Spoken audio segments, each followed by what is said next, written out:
Olá, sejam muito bem-vindos ao Ponto de Vista. O Supremo Tribunal Federal decidiu pela obrigatoriedade da adoção do juiz de garantias. Em linhas gerais, isso significa que os processos criminais contarão com 2 juízes, um responsável pela fase de investigação e o outro julgará o réu. Hoje, no Ponto de Vista, nós vamos saber mais sobre as competências do juiz de garantias e seus impactos no processo penal, conversando com a advogada criminalista Lara Brahim. Seja muito bem-vinda, doutora Lara, ao Ponto de Vista. Obrigada, Theo. Uma boa tarde a você, uma boa tarde a todos que nos assistem. Com muita alegria que eu venho falar desse tema hoje. Pois é, vamos começar essa nossa entrevista, falando o que é esse juiz de garantia, embora eu tenha dado aí um spoilerzinho na apresentação da nossa entrevista, e quais as competências desse juiz de garantias? Bom, então vamos começar do início. O juiz de garantia, embora aqui na legislação brasileira possa parecer algo novo, ele veio com a Lei 13.964, designada Pacote Anticrime, de 2019, é uma lei recente que altera o Código de Processo Penal. Embora essa alteração seja recente aqui no Brasil, ela data de 2019, isso não é algo novo na legislação mundial, seja nos países aqui da América Latina, seja nos países do norte global. A figura do juiz de garantia é algo que já faz parte de vários processos penais ao longo do mundo, Bom, a figura do juiz de garantia aqui no Brasil e ao redor do mundo, ela é o quê? É nada além do que uma divisão de competência entre magistrados. E qual é essa divisão? Bom, na fase investigativa, na fase do inquérito policial, haverá um juiz togado que será responsável por toda essa fase. E o que isso quer dizer? Que esse juiz, ele vai garantir ao investigado, que ainda não é réu, que os seus direitos constitucionais sejam garantidos para que ele possa ter uma investigação de maneira adequada conforme os ditames constitucionais. E por que essa figura ela é tão importante? Porque há uma separação. Com o oferecimento da denúncia aqui no Brasil, a competência para julgar o crime, ele será de outro juiz. Então, isso faz com que o juiz que vai julgar a causa tenha uma certa imparcialidade em relação a tudo aquilo que foi investigado. Por quê? Porque na investigação, a gente está atrás de indícios, de elementos ainda indiciários, para dizer se aquela pessoa tem condições, se é possível que ela responda a uma ação penal. Mas prova mesmo, ela é produzida na ação penal, já quando o investigado, com a denúncia, ele passa a ser réu. Então, a prova, que é produzida durante a instrução processual, ela vai ser destinada a um outro juiz, que não vai estar contaminado com aquilo que foi produzido durante a investigação. E por que isso é muito importante? Porque na investigação processual, nós não temos aquilo que a gente chama de contraditório. E o que é esse contraditório?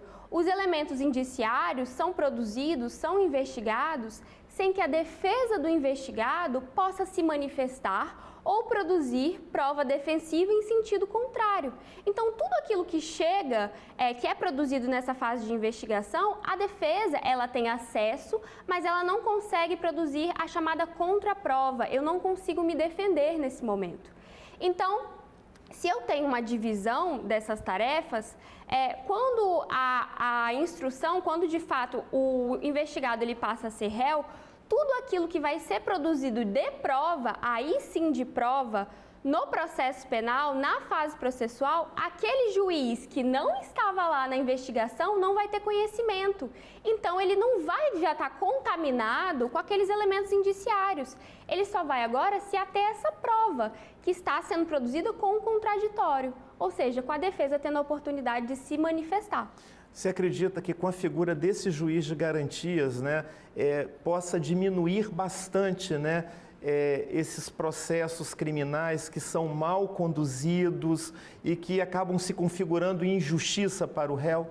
Olha, eu acredito que sim, é um grande avanço no sentido de que o processo penal, ele é muito importante dizer isso, que o processo penal ele é uma garantia para o acusado. Por quê? É uma garantia contra os arbítrios estatais. As pessoas, né, devem responder pelos seus atos, mas devem responder diante dos ditames constitucionais. Então, com certeza, é um avanço muito grande, porque a tendência, o que nós víamos, né, ocorrendo até agora é aquele juiz que ficou responsável, né, desde o inquérito por esse processo, ele já está contaminado, ele já está com a sua cognição formada, ele já acredita que aquele réu é culpado, porque foi ele que autorizou por todas aquelas medidas cautelares, por todos aqueles meios de investigação, foi ele que autorizou tudo isso. E essa prova ela não foi produzida com contraditório. Pois é, esse juiz que atua durante o processo de investigação, ele pode decretar prisão preventiva, quebra de sigilo, busca e apreensão, enfim. Isso. Esse juiz da fase pré-processual, da fase de investigação, ele é responsável por tudo isso. Ele é responsável por decretar prisão, ele é responsável por decretar eventuais quebras de sigilo ou não, mas isso vai ficar adstrito a ele. Essa autorização vai ficar adstrito a ele e ele também deverá ser comunicado por tudo aquilo que o Ministério Público ou a polícia realizarem em desfavor do acusado. Então, esse juiz ele precisa ser avisado, ele precisa ser comunicado desses atos de investigação. Ou seja, e outra coisa, isso você já acabou de colocar, né, que garante, vamos dizer, uma certa imparcialidade, né, uma certa justiça dentro desse processo, né? E também dá uma certa transparência também, não? Com certeza, dá uma transparência muito grande. Mas tem um ponto que com esse recente julgamento do Supremo Tribunal Federal, que nós juristas, eu confesso que nós não ficamos muito satisfeitos, porque a alteração original feita no Código de Processo Penal dizia que a competência do juiz de garantias, ela ia até o recebimento da denúncia. Isso significa dizer que o juiz de garantias é que ia decidir se a denúncia seria recebida ou não. A denúncia, ela é sempre ofertada pelo Ministério Público. Porém, com esse julgamento recente que nós tivemos, o que o Supremo Tribunal Federal decidiu? Que, na verdade, a competência ela se dá só até o oferecimento da denúncia e que quem vai julgar o recebimento ou não já é o juiz da fase processual. E por que isso é ruim para a gente? Porque se a figura do juiz de garantias era para evitar que o juiz do processo ele não tivesse contato com os elementos indiciários e só tocasse o processo já com o recebimento da denúncia, agora para decidir se ele recebe ou não essa denúncia, se essa pessoa vai ou não responder um processo, ele precisa analisar tudo que foi produzido anteriormente. Ou seja, isso corre o risco de gerar uma certa contaminação aí. Exatamente. Que você se referiu mais no início da entrevista. Exatamente. Se a intenção do juiz de garantias era precaver para que não houvesse essa contaminação, a gente percebe que há um esvaziamento do Instituto com essa decisão do Supremo Tribunal Federal. O que eu entendo que não seria a forma mais adequada, deveria ser sim até o recebimento da denúncia e não com o oferecimento, porque se foi recebida a denúncia, a fase processual já seria uma fase completamente nova para o juiz dessa fase, né? Ele conseguiria decidir só com os elementos de provas produzidos ali com contraditório. Se ele para analisar tudo que foi produzido lá atrás, ele já pode vir contaminado a julgar essas novas provas que vão ser produzidas, a valorar essas provas. Agora, onde a atuação desse juiz de garantias está vedada? Bom, a atuação do juiz de garantias, ela está vedada nos processos de competência do Tribunal do Júri, nos processos de Lei Maria da Penha, nos processos de competência originárias do Supremo Tribunal Federal e do Superior Tribunal de Justiça e dos crimes de menor potencial ofensivo. Então, basicamente, são essas as vedações. Foram concedidas, né, a competência do juiz de garantia nos crimes comuns e também competentes à justiça eleitoral. Então, o juiz de garantia vai estar presente nos processos de competência da justiça eleitoral. Pois é, no bojo dessa decisão tomada pelo Supremo está também a regra que proíbe autoridades penais de fazer acordos com a imprensa, por exemplo, né? como a gente viu muito, né, durante as investigações da Operação Lava Jato, né? Exatamente. A Operação Lava Jato, ela escancarou muito, né, essa relação entre o judiciário e a imprensa e mostrando uma face negativa, porque como eu disse aqui desde o início, o processo penal, ele é uma garantia, ele é forma é garantia para o acusado. Então, né, todo cidadão, a gente tem que pensar que o processo penal não é para os outros, é uma garantia para nós, que podemos algum dia, né, vir a vivenciar uma experiência perante a justiça criminal.